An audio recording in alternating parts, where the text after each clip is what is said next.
Next, The Great Gatsby. This should surprise no one. I'm going to put it in okay.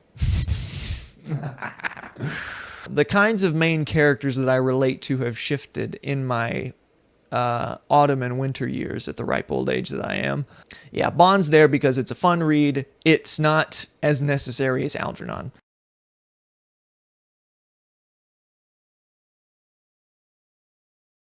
Up next, Heart of Darkness, masterpiece. This is where do we put this one? It's up here somewhere. I'm gonna put it ahead of. It's been a while since I've read this one. Again, it was a college read or a high school read. I mean, above Poirot. No, Poirot's too good for that. Heart of Darkness is going here because it is such a short read. It's like 80 pages long, but you get so much dense storytelling packed into that. And I mean dense in the best way possible. You get a novel's worth in a fraction of the time and a fraction of the pages. Absolutely worth the read. Fascinating reveal at the end of something that is alluded to throughout the entire book, or it's always there. It's kind of an elephant in the room that at the very end is revealed to you, and it's incredible. I want to reread it. You could read it in an afternoon, less than that even. Up next is All My Sons by Arthur Miller. This play is great. It's fantastic. I probably should have added another tier. Masterpiece, excellent. Pretty great. Okay, not great. Because there's too many in excellent. I don't know if there's too many, but anyway, it's also going in excellent. But where? Let's put it. Screwtape, but it's been a while since I've read this one. This was another high school one, but I've retained the knowledge and I loved it. Also, one of my favorite bands is 21 Pilots, and they got their name from this book. I'm going to put it above The Hobbit, just despite The Hobbit. Again, I like The Hobbit. It's very, very good. And it's a very cozy read, and I love Tolkien's style. Some of it, he's a bit long-winded, which is funny because he put C.S. Lewis as a long-winded character in The Lord of the Rings. But anyway, Fahrenheit 451, excellent. What can be said about this book? It's more prevalent today than it was when it was published. Same with Gatsby. Masterpiece or excellent. I'm going to put it at excellent. I'm going to put it above Animal Farm just because I like both are kind of warning against the same thing, more or less. But I like the world of Fahrenheit 451 better because it's people, not animals. Pilgrim's Progress, it's okay. It's this one I've read several times throughout childhood, middle school, etc. Probably in high school at least once. It's going above The Stranger because it's better.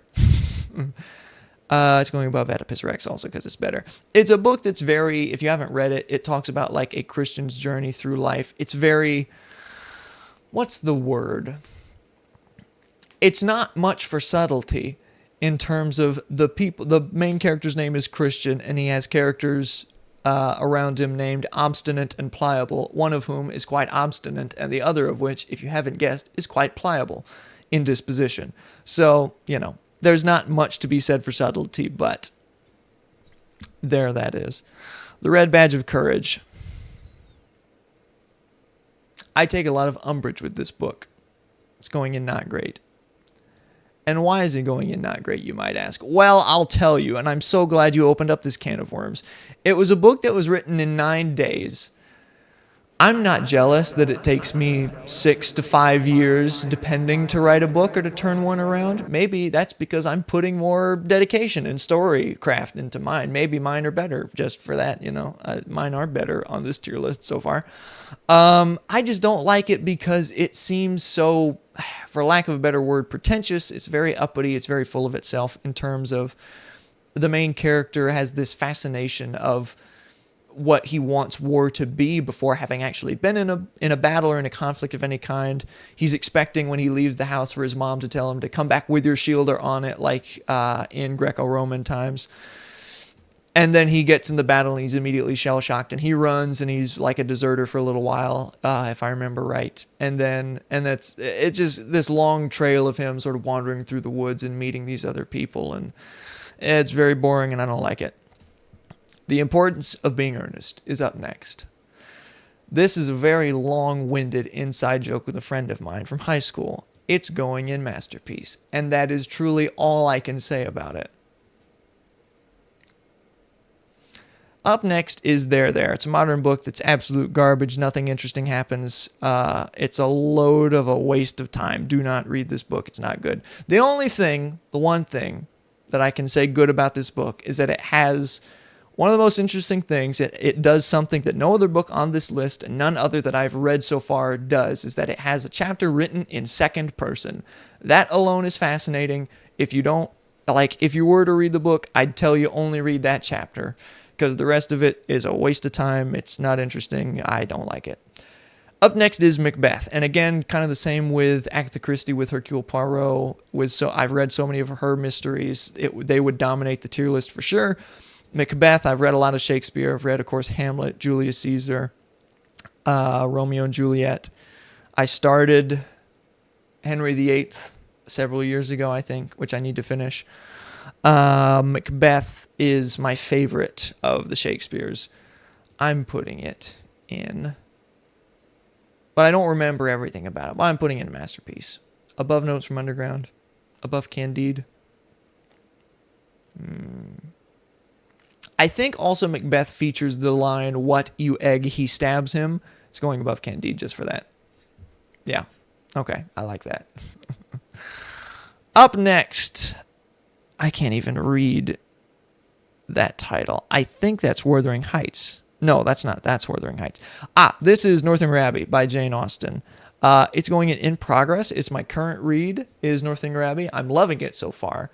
I really, really like her style of writing. I like the way that you can see sort of the modern context, if you will, in terms of how the world was then and how it is now. Like as soon as Catherine meets James Morland, or not James Morland. Listen, names are hard, okay, in classical literature specifically. I want to look it up because I have to know. Is it Thorpe?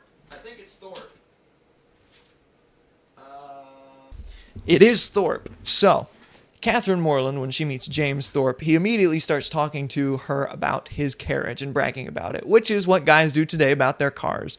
So that's funny, and I like it. And also, I love that in one of the early chapters, she just completely drops the story and goes off on a rant for a page and a half defending the novel as a genre. I love it. Wish I could have met Jane Austen too.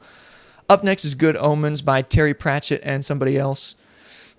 It's going in progress because it's really good. I haven't watched the entire show on Amazon. I watched the first season when it came out. There's a lot of that which went into one of my books that is later on this list. But it's very good. The writing style is that rarefied quality of English quirkiness or British quirkiness. And it's just so cozy, so well done, so well told. So it's going there. Up next is Wuthering Heights. Absolute hot garbage. It's better than there. So this is the absolute bottom. Wuthering Heights. If you like it, why? I'm serious. Why? Don't listen. I have tried to read through this book multiple times. I've started it multiple times, and I've put it down every time because I just cannot get any of it. And this is a guy, a lot of these are classical, and a lot of what we're going to is probably older than this, I think, maybe. Some of them. And some of the ones before. But I cannot keep track of who's who because everyone has 17 different names. I don't know Heathcliff from any of the other ones. Not that it matters, because it's bad and it's not good. So it's there. I've tried to give it its due multiple times. I've gotten so much further in, and it whittles me down on my patience. I'm trying my very best to meet this book where it's at, to give it its due, to read it through. I cannot finish it. It is a very rare DNF for me, and I don't like it because it's not good. So there it goes. Huckleberry Finn, it's fine. It's fine. I didn't particularly enjoy it. It is what it is. It's important for the time, but it's fine. To Kill a Mockingbird is great. It's been a while since I've read this one. Again, it was another high school read. I'm going to put it behind The Alchemist. It's a necessary book, and a very good one. Obviously a classic for a reason. It's pretty great. Up next is The Adventures of Sherlock Holmes. I don't think I've read all of them, full disclosure, but I've read quite a few of them. They're also going in excellent above The Hobbit, above All My Sons. Yeah, that works. Above Ready Player One. Yeah. Ready Player One's great, but I'm more of this taste now. Yeah. Yeah, I like that there. And you'll notice Hercule Poirot and Agatha Christie are above Holmes because Poirot is the better detective. The Hunt for Red October, masterpiece. I'm putting this... Where am I putting this? I'm putting it above Macbeth. Is it above Jekyll and Hyde? No, it's going there. The Hunt for Red October is a fascinating book. I think it was Tom Clancy's first published, which is phenomenal. All the characters are so believable, so grounded, so real. It feels like you're watching things play out in real time. Tom Clancy has this fascinating ability to write something with such intricate and vivid detail that you have no conception of, but it still makes sense and he's not losing you on anything. Like there's one chapter that also, while doing all that, he's jumping between, I don't know, maybe 50 throughout the entire book, 50 or more characters probably, which some you get for just a chapter. You get their point of view on a situation and then they radio it in to somebody else, and then the next chapter follows that character and they put it up on they type it up and fax it over to somebody else, and then the next chapter is receiving the fax, this sort of thing. It's fascinating to watch. He will run you up and down the full chain of command and you're not losing anything. And about his specificity of writing, there's a full chapter that describes the down to the nuts and bolts destruction and implosion of the reactor on a nuclear submarine. I don't understand the mechanics of a nuclear submarine or how the reactor in it works, but the tension was there as I was reading it. There is a palpable sense of, I have no idea what's happening or what this means, but I know that it's bad. And that is something very rare to do for how much research that he does, how much real world research that he did in preparation for that book.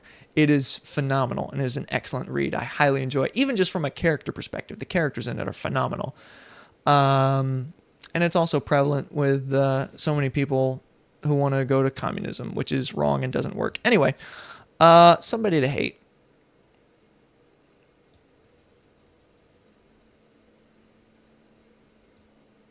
I'm going to put it at number 2. Am I going to put it at number 2? It's definitely a masterpiece, arguably. I love it, and it's very rare. Again, I've said this before. I'll say it again. It's very rare for me to create something that I actually love that holds up for me, but I adore that book. I'm not going to say it's my favorite because it's not. But I really, really like it. So I'm putting it at number 2. Yes, I am. Up next, we have the Complete Tales and Poems of Edgar Allan Poe. Again, I haven't read everything that Poe has done. I've read a lot of his poetry. I've read a lot of short stories. Started with The Mask of the Red Death. The Telltale Heart, obviously, is a classic. It's a favorite of an old friend of mine. Poetry, I love Annabelle Lee. Obviously, The Raven is an extended poem. I'm going to put him up in Masterpiece. Yeah. Just, again, it's kind of hard to judge something like this. Like, it's a collection of works that are so different from explicitly novels, but I'm going to put it up here anyway. Up next, Lord of the Flies by William Golding. This book is great. Is it masterpiece or great? Or excellent, I mean. It's definitely in league with all of these because it is a fascinating coming of age and descent into madness. I'm going to put it at the tail end of Masterpiece because it's very good. And I remember a lot of things from it that I really, really like. And the way that it ends is also fantastic. So yeah, I'm going to put it in Masterpiece. I'm good with that. Back to In Progress, Timothy Zahn's Thrawn. The first of the new canon trilogy of Thrawn novels. I love Thrawn as a character. Where do we want to put this? Thrawn's going to be at the end. I haven't read as much or as farther as... I haven't read super far into it, but it's really good, and I know I want to finish it because I know the next book in the series deals with Thrawn when he knew Anakin and then how he knows him as Vader. That's all Star Wars stuff. If you don't know it, don't worry about it. Yeah, I'm good with that. Up next, Count of Monte Cristo. This is a very important book for me because we read it in 8th grade when I was in a very deep slump of not wanting to read. It had been burned out on me. I read a lot. I read books in no time, in 3rd and 4th grade, and then from sometime between there and 8th grade, it was just lost on me. But this book really started to reinvigorate my love for literature and to teach me more about what was going on, and I love the story and the character arc and how everything works. Is it excellent or masterpiece? That's the question, isn't it? I feel like there are too many masterpieces. I don't know. Anyway, I'm going to put it at... It's good. Again, it's been a while since I've read it.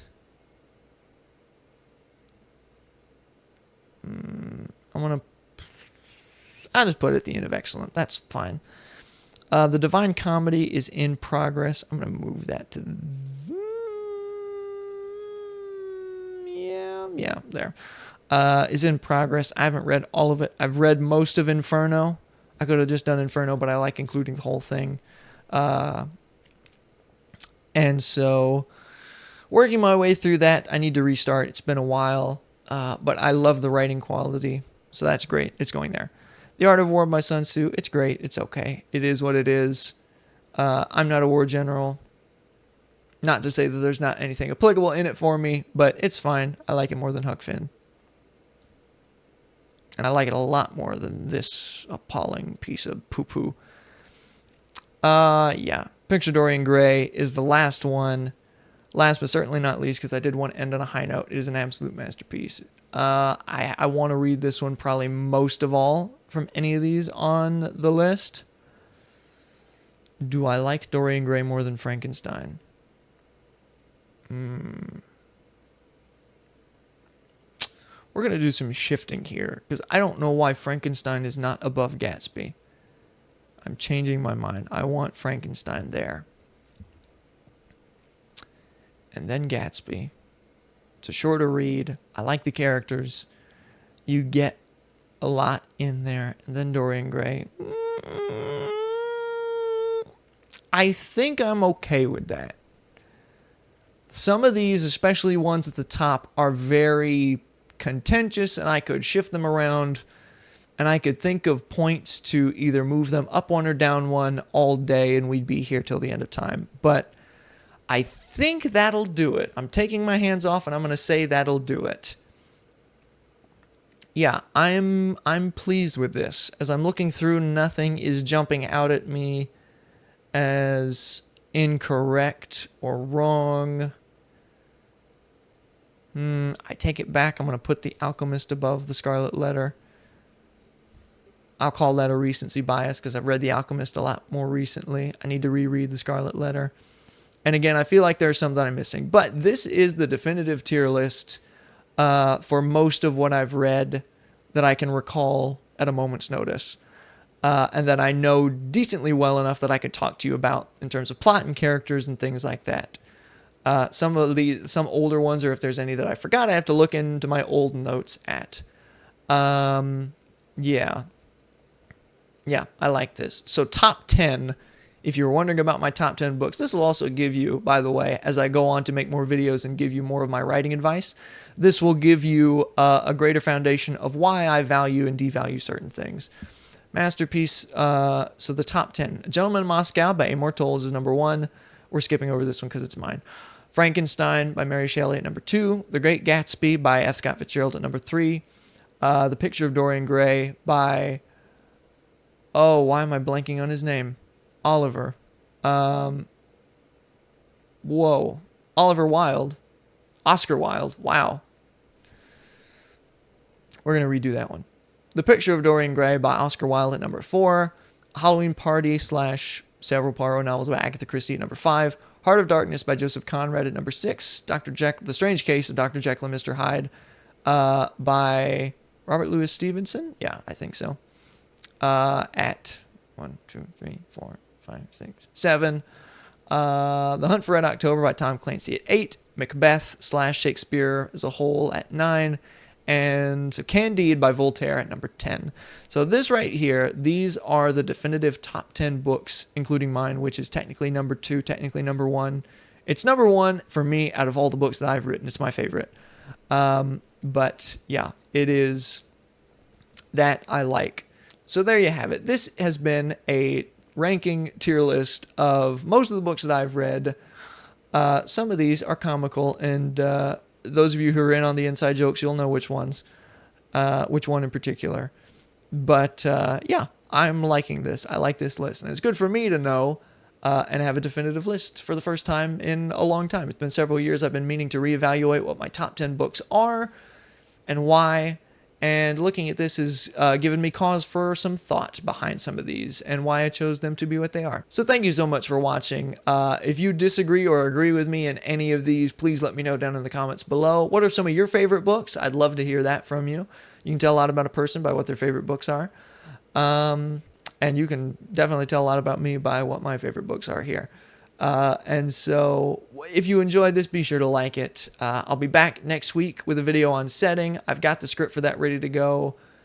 Mostly there's some things I want to polish on it and make sure I get the most of my information to you as I can. And I'm looking forward to making that video next week.